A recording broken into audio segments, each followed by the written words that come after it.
Spring Creek Correctional Center, Alaska's only maximum security prison. It's the end of the road and America's final frontier for Alaska's most violent criminals. This is a world where younger inmates have declared war on the prison's old convicts. They just want to fight all the time. But if I'm around that, I'm going to stab you. Where inmates can suddenly erupt in violence. I'm going to kill you. Welcome to the country club.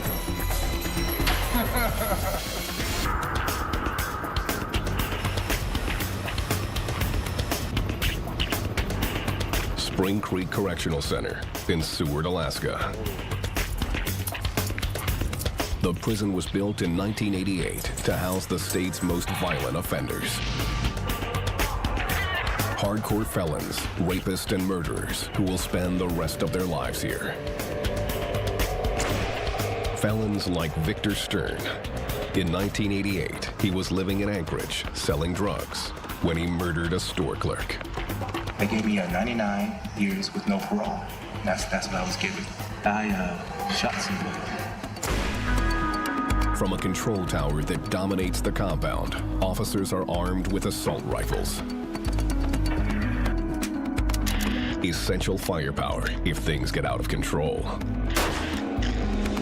But even so, after 15 years on the job, Sergeant William Lipinskis knows that keeping order is dependent on the prisoners' cooperation. Do the math. There's 500 of them right here, right now, today, and there's only 26 officers on shift. If they want this yard, they can have it. They can take it. Surrounded by ice fields and unforgiving mountains, Spring Creek is the northernmost maximum security prison in the United States. Come here in March. It's raining and snowing. And with the limited light we have, and it definitely has an effect on people. Spread across 300 acres, the prison has 3 housing units containing between 500 and 550 inmates. Within each unit, there are 4 modules, or mods. Here, 2 inmates share a cell measuring 6 feet by 10.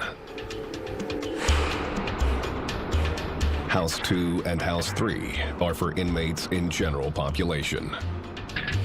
House 1 is Spring Creek's ultra-secure segregation unit. For Superintendent Craig Turnbull, it's a way to control prisoners who will not or cannot stop themselves from being violent.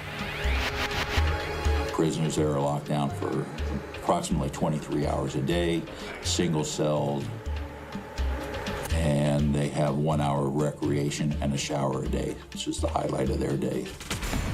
Convicted in 1986 of a contract killing, John Bright has spent more time locked in House 1 than any other inmate at Spring Creek, 12 years. He's been back in general population for just 8 months. I used to fight. I fought in here, I fought on the streets, I fought for fun. So there was nowhere else they could put me because I was fighting every day and being aggressive and a troublemaker. There you go. Alaska has one of the highest rates of violent crime in the United States. Turn around. With tougher sentences being handed down in the courts, the state's prisons are full to capacity. Overcrowding at other state prisons makes it necessary to send many young offenders with short sentences here to maximum security, and that's a problem. The younger prisoners don't know the established culture. There's always the challenge of long-term prisoners who have long sentences and being housed with prisoners with short sentences, and that causes a lot of friction. At 39, Donald Joseph is considered an old con, and he has a history of fighting younger inmates. They just want to fight all the time. I could be around that, but if I'm around that, I'm not going to go in the room and box with you. I'm going to stab you. Ready? Yeah, ready, man. Today, Spring Creek is accepting a dozen new inmates. Come on. Step right around the corner. The first thing officers do is establish their authority. We've got a few rules here. If you bring problems to us, we'll bring it to you. Don't mess with us. Step in here. The new arrivals are escorted to a holding room and one by one screened for drugs. Correctional officers know that a prisoner addicted to narcotics or about to spiral into withdrawal is a major security threat. Get these guys secured. But drugs aren't the only problem. Many of these violent offenders may be affiliated with gangs. Determining which inmates have these ties is critical. The officers are looking for what they call gang ink. Each prisoner has his tattoos photographed and documented. Any officer can go into our database and look at the prisoner, look at the tattoos that they had when they came in. It's illegal to get ink in prison. Anyone caught doing it will get time added to his sentence. The security sergeant's reviewing all their files, looking for any sort of hint of issues. Maybe we need to put them right in the segregation unit coming from the van.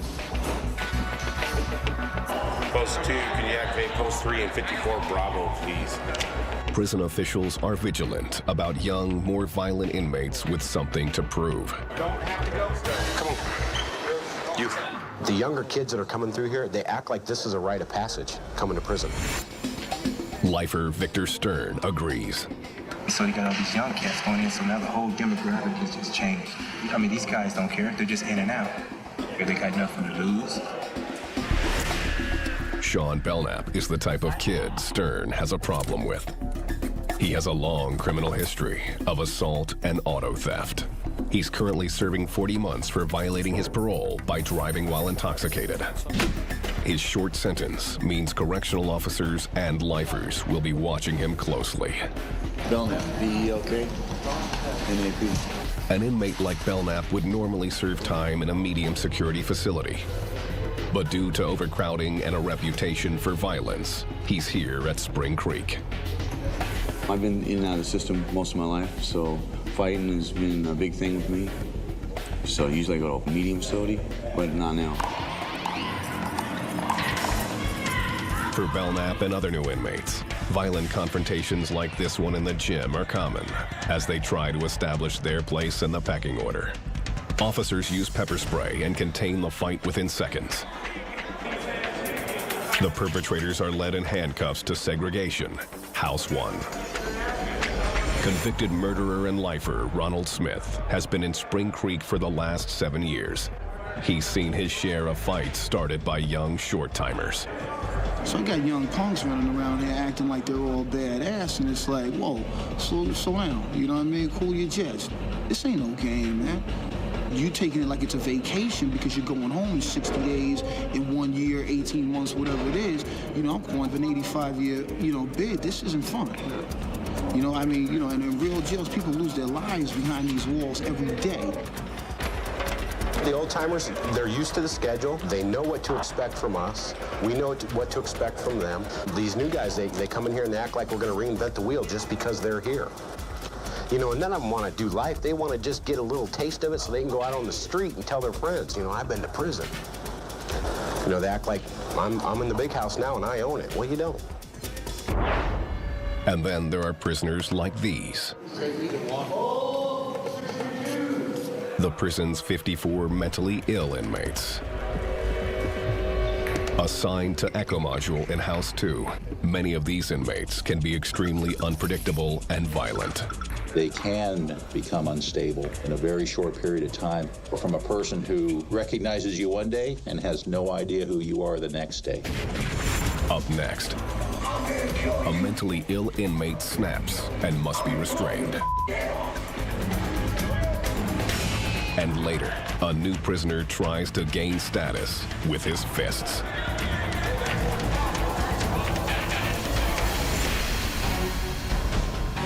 A little over 125 miles from Anchorage and surrounded by natural beauty, Spring Creek Correctional Center houses Alaska's most hardened offenders. Lockdown! Lockdown!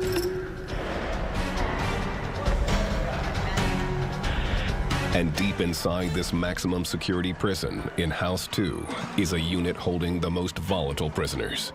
It's called Echo Module. Echo is home to the prison's mentally ill and criminally insane. They're very unique because a lot of them can turn on a dime for whatever reason. Whereas in a normal general population mod, you can sort of see things starting to simmer and bubble, and then you can intervene. These guys are very challenging. In the United States, 1 in 6 prisoners is mentally ill. And in Alaska, 12% of inmates exhibit mental illnesses like bipolar disorder and schizophrenia. Dennis Perry has the difficult task of keeping the inmates of Echo Mod from becoming violent. Echo Mod, it's a chronic or long-term mod that is reserved generally for the mentally ill and chronically mentally ill. We try to have as many officers observing as we can. Echo Mod exists to isolate these often heavily medicated inmates from the general population. It also keeps their powerful mood-altering prescription drugs out of other inmates' hands. There are a lot of people in the institution that would love to pass their time with some aid, and so medication becomes a real commodity, and they have to be protected from the rest of the population. Ernest Rogers is serving 85 years for attempted murder. In prison, his bipolar disorder is kept under control. Without medication, he could easily become violent again. I'm fully responsible for what I did to get in here, and I've always said that. I've never denied what I did. In Echo, inmates have their medication regime strictly monitored. If they feel you're a security threat or a threat to the institution by not taking your medication, they're gonna lock me up. I need my meds no matter what. No matter what, I need my meds. Without those meds, Rogers was prone to extreme and violent behavior. During his first 5 years at Spring Creek, his outbursts often landed him here in House 1, the prison's segregation unit. I've been to the place, even in prison, to where I don't need these and screw these, and you know, this ain't gonna affect me that much. And you know, I did 2 years in House 1 for being non-med compliant and threatening people and stuff like that. Correctional officers know that they must constantly monitor prisoners like Rogers, who sometimes refuse to take their meds. Often inmates pretend to take them, but hold them in their cheeks, later spitting them out. It's called cheeking, and it's led to trouble with Ernest Rogers. If you watch him, he cycles. And about every 2 years, he's either cheeking it or not taking it at all. And he starts getting aggressive in his tendencies. He's a big guy, so he stands out. And I think because of his size, it usually ends the same way. It ends in having to take him down with force, and it usually starts with him swinging on one of us. And it takes 5 of us to get restraints on this guy. This video footage captured by prison officers reveals what can happen when an inmate stops taking his medication. After refusing to take his meds, the prisoner snaps. Within minutes, he's extremely aggressive. I'm gonna kill you. Stand up. 1, 2, 3. Strapped into an emergency restraint chair, he continues to resist. Screaming, the prisoner spits at the officers, possibly exposing them to hepatitis or something even more serious. The rate of HIV infection is up to 6 times higher for prisoners than for the public at large, so the officers have to protect themselves. They cover the prisoner's head with a spit hood. I'm gonna kill you. I'm gonna kill you. I'm gonna blow your head off. Officers are not allowed to give details about this inmate, but they say he has since served his time and has been released back into society. There are also prisoners who aren't mentally ill, but are simply too violent and disruptive to be in Spring Creek's general population. They live in a tightly controlled, specially built unit, House 1, that segregates them from other inmates and allows correctional officers to control them. And they're there until they're appropriate, their behavior is appropriate, because they're not going to let them disrupt the general population. Welcome to the country club. Coming up, Prisoner Dranquist, give me a direct order to cuff up now. the prison's most violent offenders face 23-hour lockdown. 31, you got crew in Gulf 13. And later, correctional officers perform a cell shakedown. What's this? Bingo.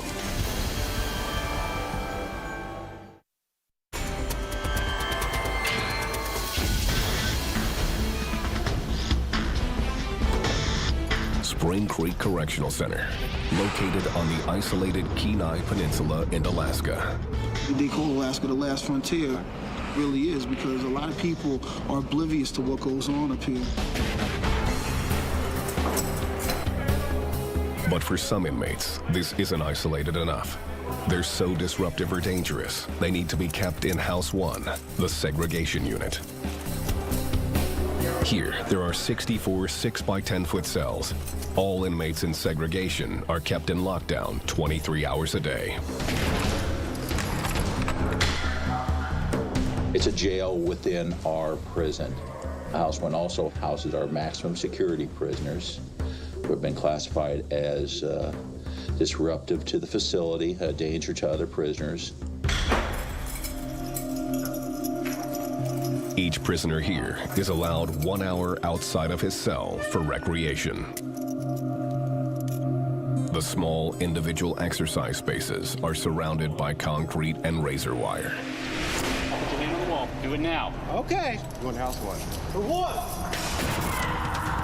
Fighting and violent confrontations like this one, captured on closed-circuit TV, are among the top reasons inmates wind up in segregation.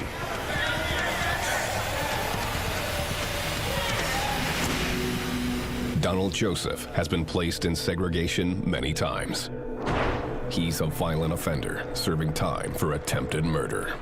I decided I'm gonna go ahead and turn this guy's lights off. He earned his first trip to House 1 after he got into a fight with a group of inmates who were brandishing homemade weapons. They kept trying to sneak up on me with their little shivs and their little mop handles and stuff. I told them they were a bunch of little punks. Joseph claims he was just fighting back. Grabbed his shirt and stabbed him in his face, and they all started screaming and yelling at me, and they ran down the hallway.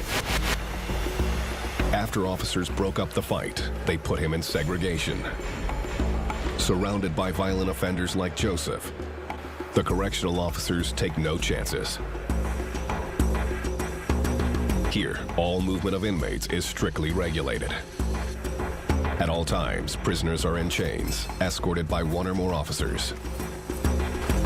But 95% of their time is spent in their cells. Because they can't see each other, their only way to communicate is through the walls. Yeah, you too, man. You always need to watch yourself. They're in here for a reason. Everybody who gets moved in this house is in some kind of retainer, some kind of cuff. Some of these guys are 2-man, so they get legs. They get put in belly chains and legs. I'm gonna have you step out. We'll get this guy. I thought he was already out here, sorry guys. This inmate has a reputation for spitting at officers. They have been forced to put him in a spit hood, which he must wear from his cell to the recreation area. Spit hood. You spit on one of the officers from another location, and we enforce that all the time. Inmates who consistently challenge authority are quickly identified and constantly monitored. House 1 prisoners are issued red uniforms, which stand out from the yellow other prisoners wear. The red is a constant reminder to officers that they are dealing with the most dangerous inmates. Don't care where they came from. We know why you're here. They come in here, we strip them out, we put them in reds. We give them 3 changes of clothes. We give them new linen. We give them what we call haversack. Gives them their soap, toothpaste. Cells in this unit have color-coded signs placed on the doors to classify the inmate inside. White, blue, green, and pink. Pink cells house inmates that have a record of assaulting staff. 2 officers must be present at all times when a pink cell door opens. Pink cells are placed on the ground floor as a safety measure for the officers. Lower tiers are always down on the floor. No one taking any chances being up high. On the second tier, officers run the risk of being pushed over the handrails. So there's always 2-man coverage on those guys, always in hands and leg restraints. Despite this strict punishment, some of these prisoners do not seem to learn from the experience. We've had guys leave and come right back the same day. We had one guy, he saw somebody he didn't like that was mouthy to him in here, went straight for him, right back in. He was out 5 minutes. Convicted murderer John Bright is one of those inmates who keeps winding up in House 1. I did years in all for beating a guy almost to death over there in Kilo Modded. And I tried talking to him. And I'm telling this guy, look, man, just stop. He just didn't want to stop. It ended up being 6 years in the hole. But even after his 6 years were up, Bright could not stay out of trouble. He spent another 6 years in segregation for fighting. Just recently, when he was put back in general population, he claims prison officials gave him a final warning. I can fight. You can look at my hands. They look like they've been down the ringer. And they are beat up. But they told me, if you hurt one more prisoner, just one more, I'm going to put you in the hole and never let you out until you die. Corrections officers hope Bright has finally learned his lesson. But they aren't optimistic that he'll be able to avoid new fights with other inmates. He's going to do what John does. And when he does it, he's going to say, hey, you know how I am. I'm not going to walk away. Sometimes a guy just needs a good ass kicking. That's what John will tell you. Next, officers deal with a new threat, the battle between young and old inmates. Shields down, rock and roll. And later, what happens when an inmate refuses to come out of his cell?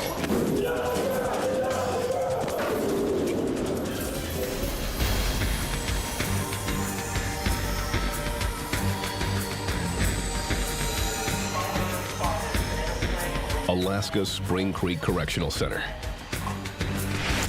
Inside these walls are some of the state's most dangerous criminals. For 20 years, this prison has housed inmates with long sentences for violent crimes, like armed robbery and murder. But Spring Creek is changing. With many of Alaska's medium security prisons filled to capacity, Spring Creek has had to open its gates to a new type of inmate, young prisoners serving shorter sentences. And for corrections officers like Eric Torrey, it only makes the job of keeping the peace much more difficult. We're going through right now a little bit of growing pain, our transition time. That's when there's a potential for disturbance. Officers and long-serving inmates agree that the influx of new prisoners is making Spring Creek an even more dangerous place. Yeah, you have to be vigilant and on guard all the time. Realize and understand that all these guys are predators, that each of them has left a victim on the other side of the fence, sometimes quite violently. These cats coming in with the short time, they really don't care. They got nothing to lose. Victor Stern came to Spring Creek in 1989, a convicted murderer sentenced to 99 years with no chance for parole. When Stern first got here, he was ready to do battle. My mindset was to kill. Anybody mess with me, I'm gonna kill them. Okay, so I'm either gonna kill or be killed. Over time, he has learned the rules of the prison, but never lets down his guard. Stern has no tolerance for the young inmates looking to earn a reputation on the cell block by picking a fight with him. For these new inmates, this is called making bones. Victor Stern, any of those old-time guys, they're darn sure not going to be punked out by another prisoner. The only way that they can do that is to make their bones, and they do that earlier in their career. They get this idea in their head, well, I'll be the guy that breaks him, or I'll make my bones on this prisoner. 26-year-old Sean Belknap is one of those men looking to make his bones. This is his first time in a maximum security facility. he's doing a 40-month sentence for felony DUI. I'm not saying I'm a hardened criminal or a convict, you know, but I'm almost there. I'm getting there. After this little bit, I'll be. The officers know it's just a matter of time before a younger inmate like Belknap and an old-timer like Stern clash head-on. They'll run up against somebody that's been in prison longer than they've been alive. They're going to disrespect them and wake up looking at the ceiling, you know? I don't put up with the crap. I don't give a Come on with it. What are you going to do? What are you going to do? Throw me in jail? Oh, well, put me in a hole? Wow, 30 days. I don't care. Let's go. You know, I'm not going to have you disrespect me for some stupid shit. The overcrowding only adds to the problem. You're in prison. You put a bunch of kids, boys, men, young men in prison together on a postage stamp for years. You're going to have violence. That's what boys do. I'm cool with that. And that's how crazy it is here. John Bright has been attacked by a younger inmate in Spring Creek. And my cheek was shattered. Cheek shattered, septum broke. Snuck up on him. Wasn't even man enough to just stand toe-to-toe with him. Just snuck up from behind. The officers know what that violent young inmate had in mind. He gets grief based on just his reputation. I'll make my bones off John Bright. I'll beat up John Bright. That'll get me some respect on the yard. But it didn't work out that way. Bright quickly got the upper hand. Ricky Nelson was one of the first officers on the scene. Bright was on the ground with the other prisoner, and he was getting ready to start tearing him up. And the kid, there was nothing he could do, and it was not going to be a pretty sight because the kid was not going to win. There's an old saying, if you knock me down, pray I stay down. But Bright maintained the prisoner's strict code of silence. Even though he was the victim of an attack, he didn't register a complaint against the younger inmate. When you're done being a thug and want to go just break the law and lay up in the cut, come holler at us. It's the us and them thing, and so I can't tell on him. You don't do that. Black guys don't tell on black guys. White guys don't tell on white guys. It's the rules, our rules. Those unwritten rules mean that prisoners will find their own ways to get back at their attacker. It also makes the job of investigating what happened very difficult. The standard response is, you know, to questions of a black eye or physical injury is, oh, I got that in basketball. That's the standard response. Older convicts like John Bright and Victor Stern know that another fight is always just around the corner. We're all smiling. 3 minutes from now, we'd be standing here talking. Somebody would be able to get their head beat in. It could happen at any time because you don't know what's going on in somebody's mind. So it could happen. You never doubt that. The tension of inmate-on-inmate violence is constant. On this day, there's a fight in the gym. You guys want to see if we got a fight here? Through the window? It is the second fight of the day. Both of these inmates are headed to the segregation unit. Dealing with guys that know how to do time is a lot easier than dealing with guys that don't know how to do time. No matter what the threat, officers try to stay one step ahead of the 500-plus inmates who have nothing better to do than hustle and scheme. In prison, there's a dangerous black market in tattoos. Next, officers try to keep a lid on this illegal activity. What's this? And later, Spring Creek Cell Extraction Squad trains to respond to an inmate on a rampage.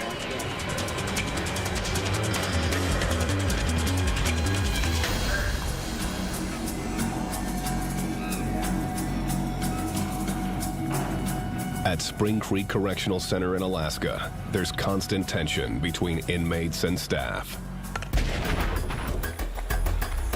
To keep the peace, correctional officers need to maintain tight control.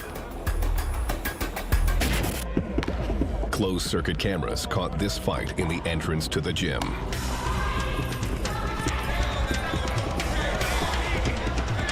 officers try to stop fights early.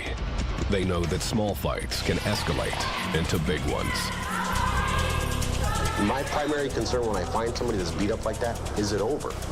If I don't deal with it right now and deal with it the right way, it's going to get bigger. It's going to be some big dramatic thing that's going to affect the whole institution.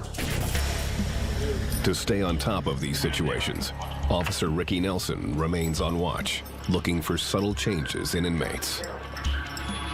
If there's something wrong in the mod, you can actually walk in. You just can feel the tension in the air. You just don't know what it is.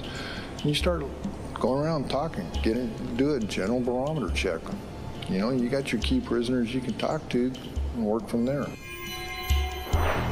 Officers try to form a relationship with key prisoners and turn them into informants who divulge information about their fellow inmates.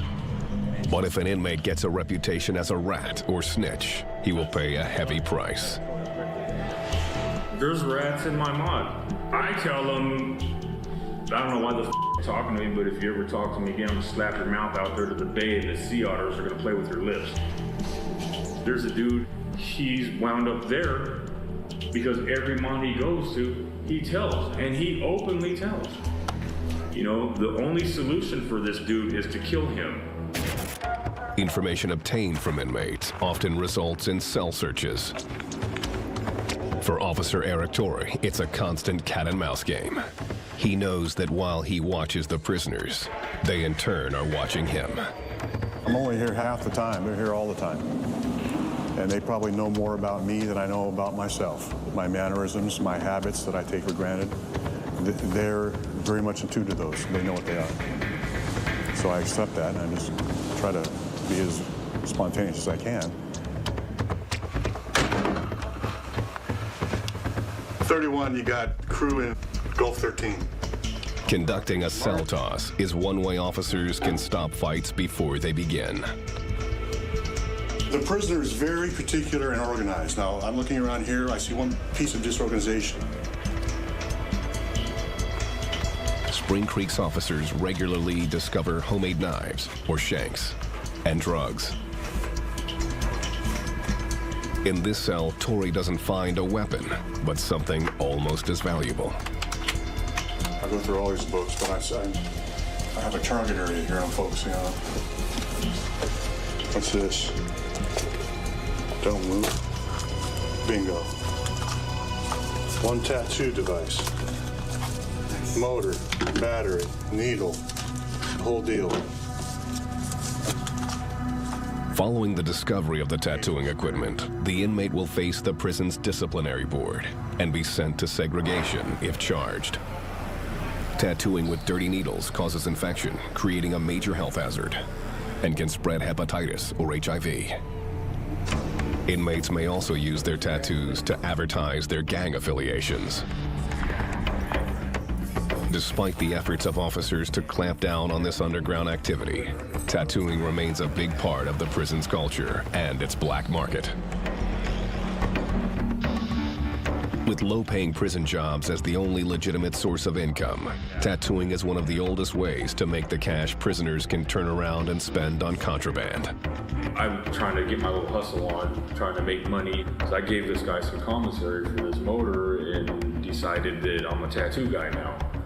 And I convinced my cellie that I knew what I was doing. And he gave me $25 to put a Siemens anchor on his arm.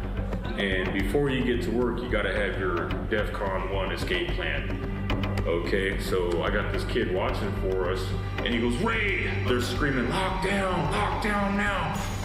This time, Joseph hid the tattoo device in his rectal cavity and avoided punishment. But that's not always the case. We make efforts to find all the equipment and shut it down, because what it does is it basically the person's establishing a business here. This one right here hurt the most. It's getting one over on the man. You know, the middle of the night, they're doing their tattoo work. Part of the package, just their badge of honor when they hit the street is, I gotta get my sleeves done before I get out. The officers know tattoos or anything else that has value can serve as a flashpoint for violence. From soups to sex is currency. What we do is our best. Here's the evidence. We do quite a good job of cracking down on that, keeping it in line as best we can. For the officers of Spring Creek, the ground rules are simple. Stay vigilant. Complacency will get you killed. Give me 1 second. And keeping one step ahead means preparing for the worst. They just want to go to war. And away we go. Coming up, a violent inmate goes on a rampage.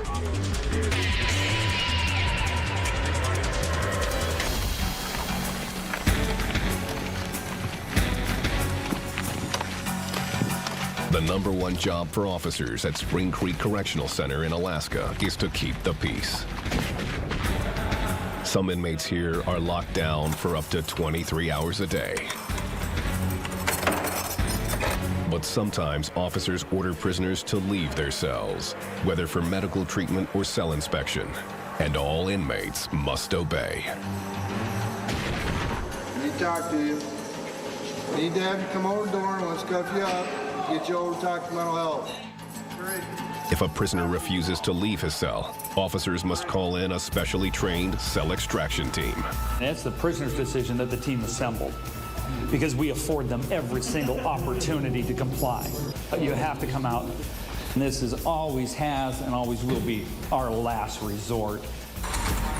The goal is to remove the prisoner from his cell without the inmate or the officers being injured.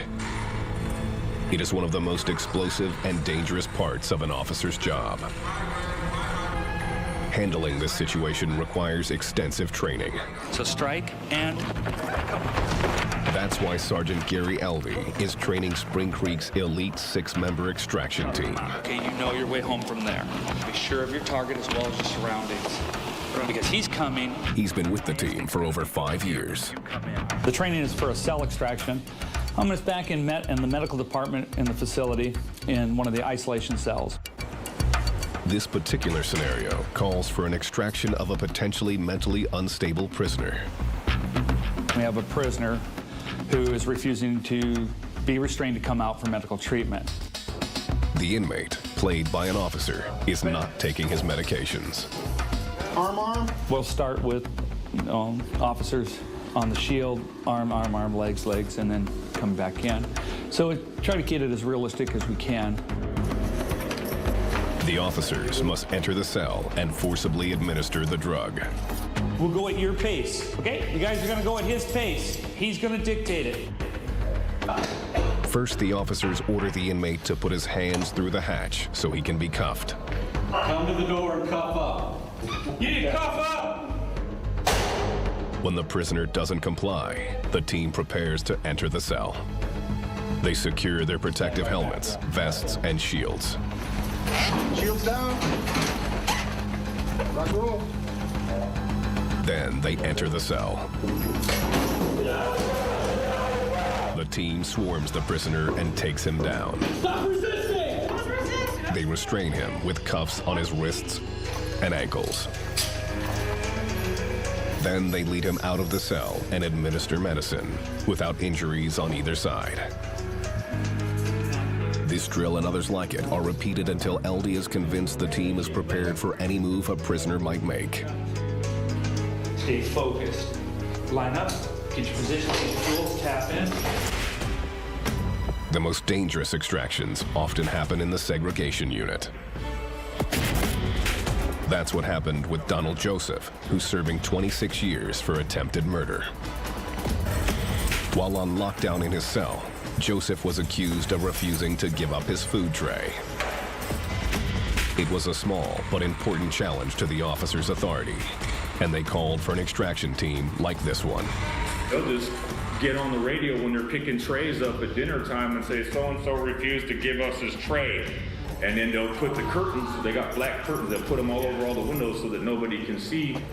To make sure Joseph wasn't trying to lure them into a fight, officers preemptively used their most powerful non-lethal weapon, a pepper spray gun. It temporarily blinded Joseph, allowing them to get him out of his cell. It sounded like a space shuttle launching when they sprayed you with it. The goal was to end the conflict decisively and quickly. Joseph fought back, but was restrained. The officers at Spring Creek know that the next violent outburst can happen at any time and any place. Especially now as the population here gets younger and younger. Where are the guys that are leaving? The POs are down there? On this morning, these men are escorted from their cells. They will be transported to Arizona. Among those leaving are many of Spring Creek's oldest cons. They're being transferred out of state to make room for other inmates in Alaska's crowded prisons. We're waiting for one more record from medical. And as they leave, new prisoners, among them the young and violent, enter the tightly packed cell blocks. We're going to try and get probably about 30 out of here in the next week, which means they'll bring us 40, the nature of the beast. So we're getting ready for that, expecting them around 1 o'clock. Out with the old, in with the